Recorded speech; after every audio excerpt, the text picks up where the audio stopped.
नमस्कार, स्वागत है आप सभी का उत्तराखंड के हमारे इस खास बुलेटिन में। आपके साथ मैं अंजलि झा। तो चलिए बुलेटिन की शुरुआत करते हैं देहरादून से बड़ी खबर के साथ। जलवायु परिवर्तन पर सेमिनार आयोजित की गई है। मुख्य अतिथि के रूप में सीएम पुष्कर सिंह धामी जिसमें शामिल हुए। वही उत्तराखंड जलवायु परिवर्तन के संकट से जूझ रहा। सीएम ने एक बड़ा बयान दिया। सूखते जल स्रोत, वनाग्नि राज्य के लिए बड़ी चुनौती है। जलवायु संकट से निपटने के लिए सरकार की तैयारी। तो बड़ी खबर आपको बता रहे जहां पर उत्तराखंड जलवायु परिवर्तन के संकट से जूझ रहा है। ये सीएम का कहना है। सूखते हुए जल स्रोत और साथ ही साथ जैसे वनों में अग्नि की घटनाएं आमतौर पर होती हुई नजर आ रही है और इसी को लेकर के सीएम देहरादून जलवायु परिवर्तन में एक आयोजन करते हुए नजर आ रहे हैं और साथ ही लोगों को जागरूक करते हुए नजर आ रहे हैं और कह रहे हैं कि राज्य में हमें इससे निपटने के लिए एक ठोस कदम उठाना चाहिए और क्या कुछ स्ट्रेटजी रहेगी उसी को लेकर के एक बड़ी बैठक आज कही जा सकती है सीएम धामी की। तो मुख्य अतिथि के तौर पर सीएम धामी इसमें शामिल हुए थे। जलवायु परिवर्तन के संकट से जूझ रहा सीएम ने कहा और साथ ही साथ यह भी बताया कि किस तरीके से वनों में जो अग्नि की घटनाएं हैं उससे उत्तराखंड दहल चुका है। एक के बाद एक घटनाओं ने कहीं न कहीं लोगों की परेशानियों को बढ़ा दिया है और इसी सबसे निपटने के लिए इस कार्यक्रम का आयोजन हुआ था।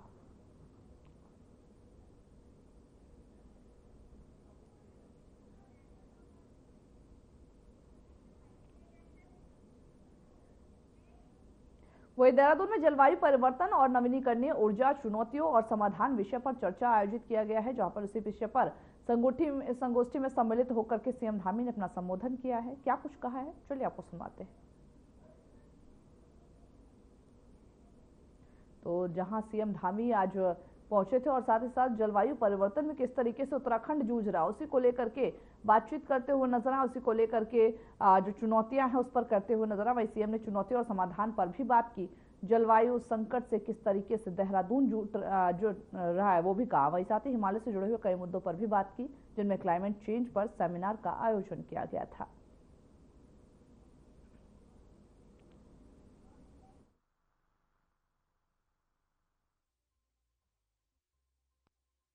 मौजूद नजर आए इस आयोजन में। हालांकि एक बड़ा आयोजन था सीएम धामी की ओर से इसे देखा गया। चलिए बढ़ते अगली खबर की ओर, जहां पर देहरादून में हेली सेवा के विस्तार पर बड़ी खबर आपको बता रहे, जहां 4 नए शहरों के लिए जो हेली सेवा है वो शुरू किया जाएगा। देहरादून से लेकर के मसूरी तक हेली सेवा शुरू की जाएगी।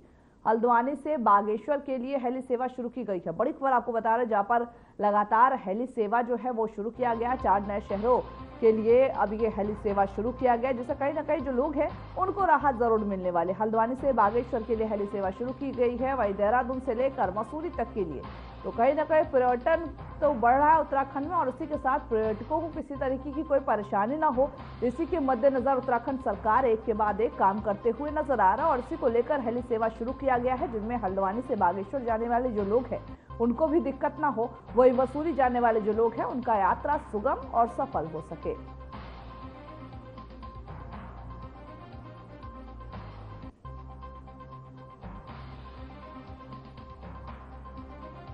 तो देहरादून से लेकर मसूरी तक हेली सेवा शुरू किया गया है और साथ ही साथ इस हेली सेवा के विस्तार पर ये बड़ी खबर आपको बता रहा है, जिसमें 4 नए शहरों के लिए इस हेली सेवा को शुरू किया गया। देहरादून में जलवायु परिवर्तन पर उत्तराखंड सरकार बात क्या कर रही है, वही सीएम ने चुनौतियों और समाधान पर बात की है। जलवायु संकट से निपटने के लिए तैयारी की है। हिमालय से जुड़े हुए भी कई मुद्दों पर चर्चा हुई है। क्लाइमेट चेंज पर सेमिनार का आयोजन किया गया। वही इसमें वन मंत्री और कई विशेषज्ञ भी मौजूद रहे। आज उत्तराखंड देश का ऐसा पहला राज्य है जहां हमने जीडीपी की तर्ज पर जीपी यानी ग्रॉस एनवायरमेंट प्रोडक्ट्स इंडेक्स तैयार करके जल, वन, भूमि और पर्वतों के पर्यावरण योगदानों का आकलन करने का भी एक प्रयास किया है। इसकी हमने शुरुआत की है। वहीं दूसरी ओर हम जीवाश्म आधारित ईंधन के स्थान पर ग्रीन ऊर्जा को बृहद स्तर पर प्रोत्साहित कर रहे हैं। प्रदेश में हम सौर ऊर्जा की ज्यादा से ज्यादा परियोजनाओं को स्थापित करने के उद्देश्य से नई सौर ऊर्जा नीति लागू करने के साथ ही वर्ष 2027 तक 1400 मेगावाट सोलर क्षमता पाने की दिशा में भी हम कार्य कर रहे हैं। इसी क्रम में हम 100 करोड़ रुपए की लागत से राज्य के सभी शासकीय भवनों पर सोलर प्लांट स्थापित करने पर भी काम कर रहे हैं। हमने इस बार के जो हमारा आम बजट था उस बजट में हमने इसका प्रावधान किया है कि हमारी सरकार वनाग्नि की चुनौती से निपटने के लिए इस वर्ष प्रत्येक स्तर पर व्यापक रूप से काम कर रही है। अग्निशमन दस्तों की तैनाती हो, उपग्रह आधारित निगरानी प्रणाली को मजबूत करना हो या ग्रामीणों को फायर वॉलंटियर के रूप में प्रशिक्षित करना हो, हमने इस संबंध में अनेक प्रोएक्टिव प्रयास किए हैं।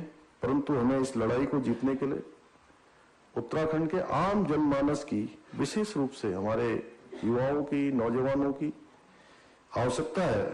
इसलिए मैं आप सबसे आह्वान करना चाहूंगा, यदि आपको इस संबंध में कहीं भी कोई संदिग्ध गतिविधि दिखे, तुरंत फॉरेस्ट हेल्पलाइन पर कॉल करें।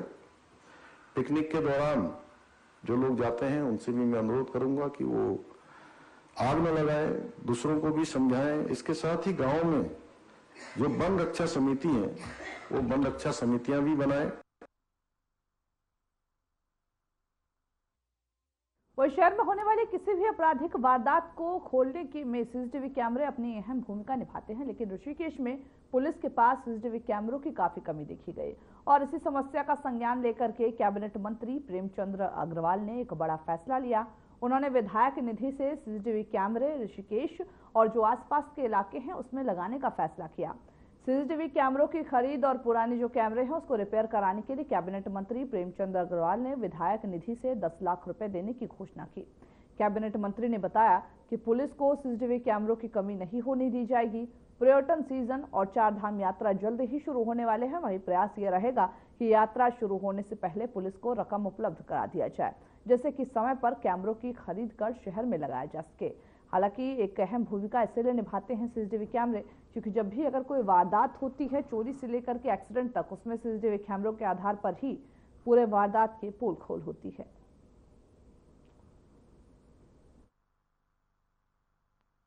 में इन्होंने बताया भी है और उन्होंने कहा कि जो सीसीटीवी कैमरे लगे हैं उनकी तार डिस्कनेक्ट हो गई, तो पहले तो वो तार ठीक कराने का काम करेंगे। और इन्होंने मुझे एक मांग पत्र भी दिया है, कुछ 40 कैमरे की इन्होंने मांग की है जो यहाँ और श्यामपुर क्षेत्र में लगे। तो मैंने हामी तो भरी है, लेकिन अभी देखता हूँ उसमें लगभग 10 लाख का खर्चा आएगा। तो मैं मानता हूँ यदि जनता के हित के लिए मुझे 10 लाख रुपए विधायक निधि से देना पड़े तो मुझे कोई दिक्कत नहीं है।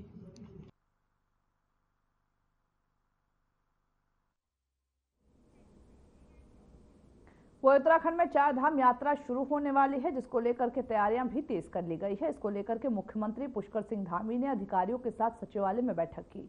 वो इसको लेकर के भाजपा की प्रदेश प्रवक्ता हनी पाठक ने कहा, पिछले 4 धाम यात्रा भी सफल रही और इस बार भी यात्रा बहुत अच्छी होने वाली, जिसको लेकर लगातार सीएम अधिकारियों के साथ बैठक करते हुए नजर आ रहे हैं। अभी जो पिछली हमारी यात्रा हुई थी वो भी काफी अच्छी रही है और उसको देखते हुए अभी यहाँ पर जो अभी और नई आगे 4 धाम यात्रा होने वाली है उसको लेकर लगातार हमारे मुख्यमंत्री श्री पुष्कर सिंह धामी जी बैठक कर रहे हैं, सभी की राय ले रहे हैं और सचिवालय में भी आज 4 धाम यात्रा को लेकर एक बैठक रखी गई है। निश्चित रूप से आगामी 4 धाम यात्रा को लेकर जितनी हमारी तैयारियां हैं वो पूरी तरीके से धरातल पर दिखाई देंगी और जो भी कार्य होगा निश्चित तौर पर अच्छा ही रहेगा हमारी 4 धाम यात्रा की। बढ़ते अगली खबर की ओर, जहां पर बीजेपी ने महेश उनियाल को अल्मोड़ा जिले का नया जिला अध्यक्ष नियुक्त किया। बताते चले कि अल्मोड़ा में आयोजित एक बैठक ने उन्हें जिला अध्यक्ष घोषित किया है, जिसके बाद पार्टी कार्यकर्ताओं में उत्साह देखने को मिला। वहीं इस अवसर पर कार्यकर्ताओं ने मिठाइयां बांटी। वही महेश उनियाल का फूल मालाओं के साथ स्वागत किया गया।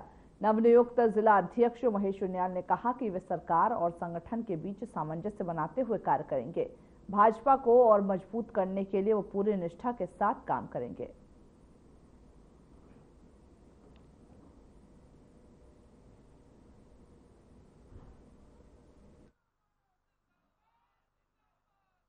भारतीय जनता पार्टी विश्व की सबसे बड़ी पार्टी की आज एक लोकतांत्रिक प्रक्रिया के तहत जिलाध्यक्ष की घोषणा यहाँ पे विधिवत रूप से हुई है। मैं सर्वप्रथम अपने पार्टी का आभार व्यक्त करता हूँ और अपने जिला नेतृत्व का आभार व्यक्त करता हूँ, अपने प्रदेश नेतृत्व का आभार व्यक्त करता हूँ कि उन्होंने एक सामान्य कार्यकर्ता को भारतीय जनता पार्टी विश्व की सबसे बड़ी पार्टी है उसकी एक अहम भूमिका जिम्मेदार जिलाध्यक्ष की भूमिका दी है। मैं उसके लिए अपनी सभी पार्टी का आभार व्यक्त कर रहा हूँ, अपने सभी वरिष्ठ नेताओं का आभार व्यक्त करता हूं और कोशिश करूंगा कि भारतीय जनता पार्टी की रीति नीति के तहत भारतीय जनता पार्टी के जो भी निर्देश पार्टी के होते हैं उसके अनुसार मैं सबको साथ लेके सबका विश्वास के साथ कार्य करने का काम करूंगा और सभी लोगों को सम्मानजनक तरीके से जब पार्टी के लिए जो पार्टी के हित में अच्छा होगा भारतीय जनता पार्टी के लिए वो काम करने का काम करूंगा।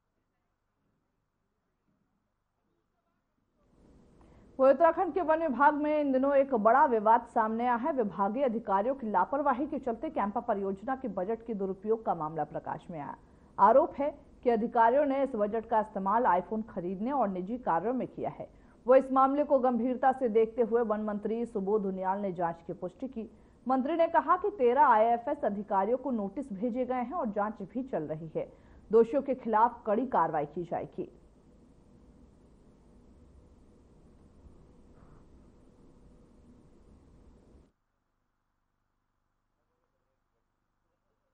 दो आईफोन है, 2 मोबाइल खरीदे हैं और एक आध लैपटॉप भी है, लेकिन क्योंकि उसका परीक्षण करा रहे हैं उसमें हम लोगों ने सीधी जाके पूरी रिपोर्ट लेने के बाद से हमारे जो अधिकारी हैं उन्होंने उनसे चर्चा भी की। उसका परीक्षण करने के बाद ये पाया कि उसमें जो 4-5 तरह की जो अनियमितता बताई गई हैं उसमें एक तो ये है कि नर्सरी का निर्माण कर दिया कैंपा के पैसे से। अब उसका ही परीक्षण करा रहे हैं कि क्या नर्सरी का निर्माण गाइडलाइन में है कि नहीं है। दूसरा, कुछ अधिकारियों ने अपने भवनों की रिपेयर कर दी, DFO रेजिडेंसी भी रिपेयर हुई है। तो ये तीसरा, कुछ फर्नीचर, फ्रिज, टीवी ये भी परचेज किए गए हैं।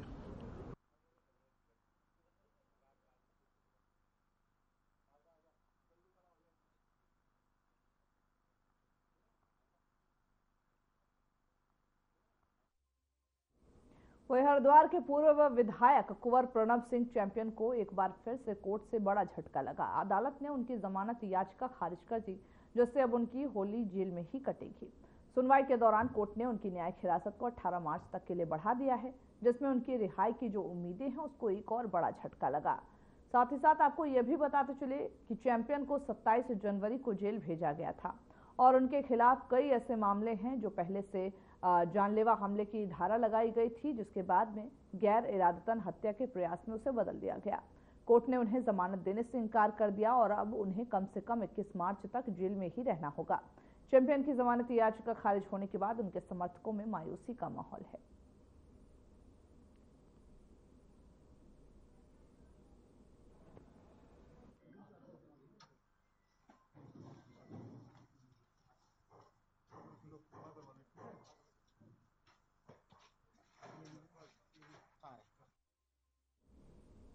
वही मसूरी नगर पालिका परिषद की नवनिर्वाचित बोर्ड की पहली बैठक आयोजित की गई, जिसमें मसूरी के विकास से जुड़े हुए कई मुद्दों पर खुली चर्चा हुई है। और इस मौके पर नगर पालिका परिषद 95 प्रस्ताव लेकर आया है, जिनमें से 3 प्रस्तावों को निरस्त कर दिया गया तो वहीं 92 प्रस्ताव सर्वसम्मति से पास किए गए। बैठक में पूर्व पालिका अध्यक्ष अनुज गुप्ता की बोर्ड द्वारा षड्यंत्र के तहत पालिका की संपत्ति मसूरी कोतुखेत इको शुल्क बैरियर, वहीं मसूरी झील, मसूरी कंपनी गार्डन के प्रस्ताव को निरस्त करने पर सहमति बनाई गई।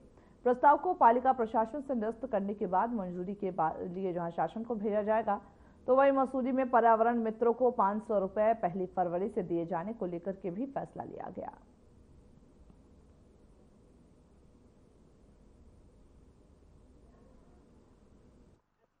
देखिए, बहुत महत्वपूर्ण मुद्दों पे यहाँ पे बातचीत हुई है और बोर्ड, जैसे मैंने पहले भी कहा है, बहुत सजग बोर्ड है, जागरूक बोर्ड है। सबने बहुत अच्छी तरीके से पार्टिसिपेट किया है चर्चाओं में और कुछ मुद्दों पे जो निर्णय लिए गए हैं बोर्ड के माध्यम से, एक तो जो सेंट मैरी हॉस्पिटल है और घर क्लिनिक है उसको फिर से सुचारू करने के लिए बोर्ड का निर्णय रहा है। दूसरा, वो सेंट मैरी हॉस्पिटल बंद क्यों किया गया, घर क्लिनिक तोड़ा क्यों गया, इसका, और जो अगर तोड़ा भी गया है तो जो वहाँ की जो संपत्ति थी वो कहाँ है, उस पे पूरा बोर्ड की तरफ से गया है कि हमारे बीच के लोग हैं उनका प्रॉपर जो माननीय सदन ने पारित किया है, सबका प्रॉपर वो उनका हो। नंबर 2 में कि काफ़ी लोगों ने हमारे जो मैं 56 कोट की बात करता हूँ, मैं किताब घर की बात करता हूँ, जिनकी दुकानें उजड़ी है, जिनका व्यवसाय उजड़ा है, जिनका घर उजड़ा है। 161 दुकानें पूर्व में आवंटित तो की गई है, मैं मानता हूँ, कोई बात, लेकिन आवश्यकता के अनुसार आवंटन होना चाहिए। तो ठीक है, वो भी हमारे भाई, लेकिन इनका आवंटन, इनका भी पुनरावास होना बहुत जरूरी, नितांत आवश्यक है। जो है पास किए गए हैं, क्योंकि अभी पर्यटन सीजन स्टार्ट होने वाला है और पूर्व में हमारे यहाँ शौचालय के टेंडर लगे थे और जिनके एस्टीमेट मतलब मुझे लगता है कि बिना देखे ही बनाए गए थे और उसका कुछ पैसा केंद्र से आया है, लगभग 1.5 करोड़ रुपया उन टॉयलेट्स को बनाने के लिए। तो हमारे द्वारा ये कहा गया है कि पहले टॉयलेट्स का दोबारा से उनका निरीक्षण किया जाए और जहाँ जहाँ ज्यादा जरूरत है, जैसे आउटर एरिया में जहाँ जहाँ टूरिस्ट जाता है वो टॉयलेट्स लिस्ट में लिए ही नहीं गए थे। जैसे कंपनी बाग है, वहाँ पर बहुत टूरिस्ट जाता है, वहाँ के टॉयलेट की बहुत दशा खराब है। एक हाथी पाँव के रास्ते में टॉयलेट है, उसकी हालत खराब है। तो मतलब पूरे टॉयलेट्स जो है वो उसमें नहीं लिए गए थे। तो हमारे द्वारा ये बताया गया विभाग को कि आप जो है सारे टॉयलेट्स का दोबारा से निरीक्षण करके और इसका टेंडर पुनः लगाया जाए और जल्द से जल्द बनाया जाए। और बढ़ते अगली खबर की ओर। अल्मोड़ा जिले के विकासखंड सल्केन मंडला में ग्रीन इंडिया मिशन योजना के तहत जो पंचायत थे उनमें एक महत्वपूर्ण प्रशिक्षण कार्यक्रम का आयोजन किया गया। प्रशिक्षण कार्यक्रम का उद्देश्य ग्रामीणों को आजीविका और क्षमता विकास के लिए विभिन्न प्रकार के कृषि और पशुपालन संबंधी कौशल से अवगत कराना था। ग्रीन इंडिया मिशन योजना के तहत विशेषज्ञों द्वारा ग्रामीणों को मधुमक्खी पालन, डेयरी विकास, बकरी पालन, मुर्गी पालन और मत्स्य पालन सहित अन्य व्यावसायिक प्रशिक्षण भी दिया गया। इस आयोजन में कुल 60 स्थानीय ग्रामीणों ने भाग लिया।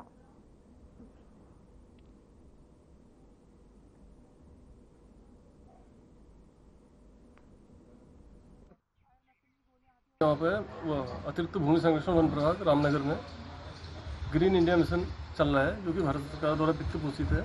इसमें श्रीमती सीवी जोशी प्रभागीय वनाधिकारी अतिरिक्त भूमि संरक्षण के निर्देशन में हमारे द्वारा सल्ट ब्लॉक के विभिन्न ग्रामों में मुर्गी पालन, मधुमक्खी पालन और डेयरी विकास हेतु आजीविका विकास के लिए लोगों को प्रशिक्षित किया जा रहा है एवं प्रचार प्रसार किया जा रहा है।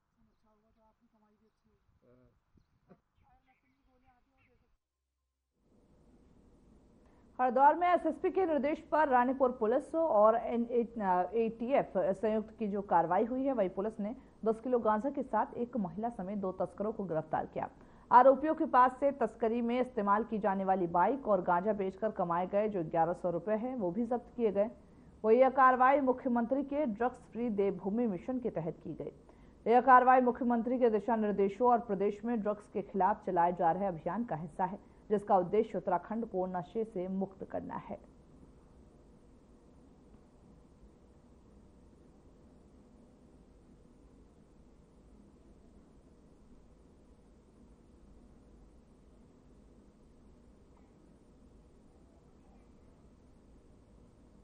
रुड़की शहर में आवारा कुत्तों की बढ़ती समस्या अब गंभीर रूप लेती हुई नजर आ रही। ताजा मामला क्रिश्चियन कब्रिस्तान के पास का है, जहां पर आवारा कुत्तों के झुंड ने एक मोटरसाइकिल सवार पर हमला कर दिया।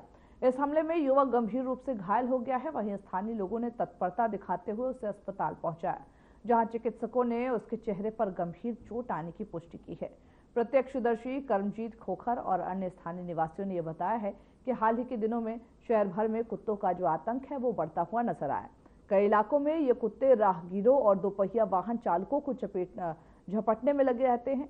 वह स्थानीय लोग यह बताते हैं कि कुछ दिन पहले ही वैशाली मंडप से शादी समारोह से लौट रहे एक परिवार के करीब 10 से 15 लोगों को जो एक परिवार था उसको 10 से 15 कुत्तों ने घेर लिया था। हालांकि एक बड़ी समस्या है और इसी को लेकर के जो रुड़की के लोग हैं वो कहीं ना कहीं अपनी चिंता व्यक्त करते हुए नजर आए।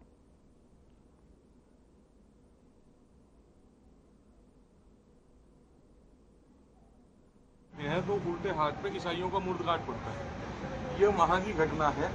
ये दोनों जने मोटरसाइकिल से आ रहे थे, अचानक 4-5 कुत्ते इनकी तरफ को लपकते हैं। ये बचने के लिए ब्रेक मारते हैं और धड़ाम, और हालत आपने देख ही ली है।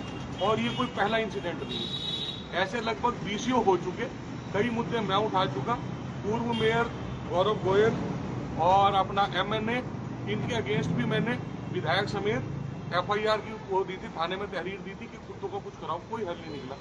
और आज फिर एक गरीब आदमी आपके सामने है, क्या कमाने खाने जा रहा था। मैं सिर्फ आपके माध्यम से ये पूछना चाहूंगा, ये कुत्ता प्रवृत्ति के कुत्ता पालने वाले जो, अगर भाई ये सारे कुत्ते तुम्हें इतने प्यारे लग रहे तो घर में घेर में अपने पालो ना, दूसरी माओं के बच्चे क्यों जाया करवाने पर तुले हुए। गंगनहर थाना है ना, उससे सड़क पार करके जो सीधे जाते हैं वहाँ मंदिर पड़ता है, फौजी नहर के किनारे ठीक में ही हुआ है सामने। तो आप दोनों वहाँ जा रहे थे? कूड़ेदान से आगे जाकर। अच्छा, तो कुत्तों ने हमला कर दिया? कुत्ता आगे आ गया था, बस गाड़ी पे जा रहे थे हम फेरी करने। अच्छा, आप देखिए मेरे सामने ये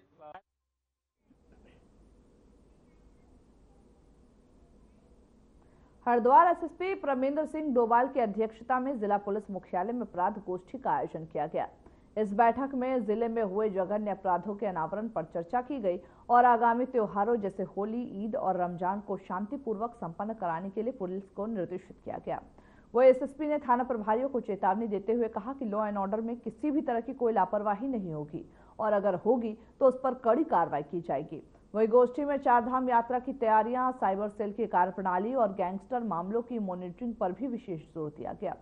साथ ही पुलिस को ऑपरेशन मुक्ति अभियान भी तेज करने को बोला गया। वही लंबे शिकायत पत्रों को आज शीघ्र ही निस्तारण करने को और साथ ही अग्निशमन विभाग को रिस्पॉन्स टाइम सुधारने के निर्देश दिए गए। कुछ थाना प्रभारियों को सराहना मिली जबकि कुछ थाना प्रभारियों को फटकार भी लगाई गई। देखिए, होली के पर्व के दिन ही जुमे की जो नमाज है वो भी उस दिन पढ़ी जाएगी और मेरे द्वारा सभी थाना प्रभारियों को और सभी ऑफिसर्स को संबंध में निर्देशित भी किया गया है।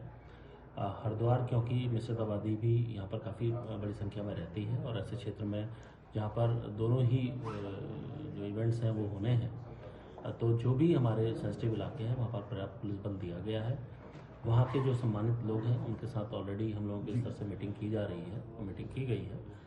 मुझे पूरा यकीन है हम लोगों ने लोगों के सहयोग से इस दोनों ही इवेंट्स को बहुत अच्छे तरीके से हम लोग इसको कर रहे हैं।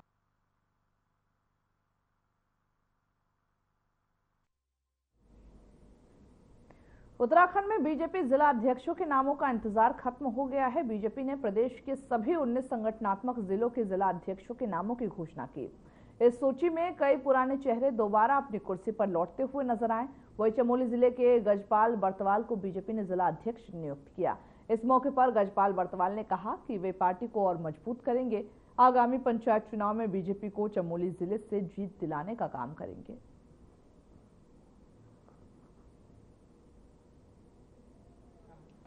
क्योंकि पंचायत चुनाव भी आगे होने वाले हैं। देखिए, संगठन महापर्व के रूप में आज जिला अध्यक्षों की घोषणा हुई है। इसी क्रम में पार्टी ने भी कार्यकर्ता होने के नाते मुझे जिम्मेदारी सौंपी है और मैं निश्चित रूप से कह सकता हूं कि हमारा कार्यकर्ता बहुत मेहनतकश है, बहुत ईमानदार है। उन कार्यकर्ताओं की बदौलत भारतीय जनता पार्टी जनपद चमोली में अपने परम वैभव तक पहुंचेगी, ये मुझे विश्वास है। आगामी जो अपने त्रिस्तरीय के चुनाव हैं, पार्टी, संगठन और सरकार से तालमेल करते हुए कैसे जनपद चमोली में भारतीय जनता पार्टी का परचम लहराए, इसके लिए पूरी मजबूती के साथ, पूरी दृढ़ता के साथ पूरा कार्यकर्ता एकजुट होकर काम करेगा। हरिद्वार में एसएसपी के निर्देशन में चल रहे ड्रग्स की देवभूमि अभियान के तहत ज्वालापुर पुलिस और सीआईयू टीम को बड़ी सफलता मिली है। जहां संयुक्त कार्रवाई में 2 नशा तस्करों को अलग अलग स्थानों से गिरफ्तार किया गया और उनके पास से कुल 2 किलो चरस भी बरामद की गई।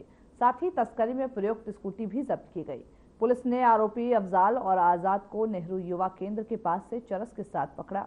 दोनों के खिलाफ एनडीपीएस से एक्ट में मुकदमा भी दर्ज कर दिया गया और आगे की कार्रवाई जारी है।